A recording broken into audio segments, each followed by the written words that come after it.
বাংলাদেশের সংখ্যালঘু হিন্দুদের উপর কথিত হামলার অভিযোগের বিষয়ে ভারতের সংসদ লোকসভায় আজও আলোচনা হয়েছে।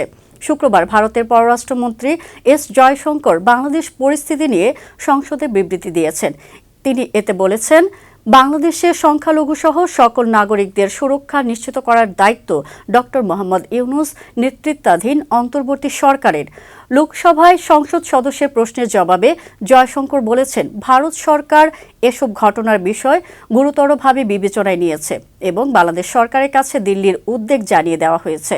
তিনি বলেন, বাংলাদেশের সাম্প্রতিক দুর্গাপূজা উৎসবের সময় মন্দির ও পূজা মণ্ডপে হামলার খবরও প্রকাশ্যে এসেছে।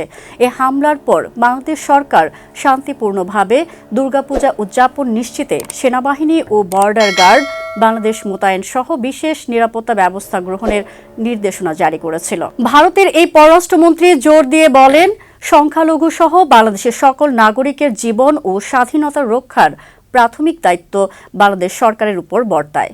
রাষ্ট্রদ্রোহের অভিযোগে ইসকন বাংলাদেশের সাবেক পুরোহিত চিন্ময় কৃষ্ণদাস ব্রহ্মচারীকে গ্রেফতার ও হিন্দুদের উপর কথিত হামলা বৃদ্ধির অভিযোগ ঘিরে চলমান উত্তেজনার মাঝে পরপর দুদিন ভারতের সংসদে এ বিষয়ে আলোচনা হলো।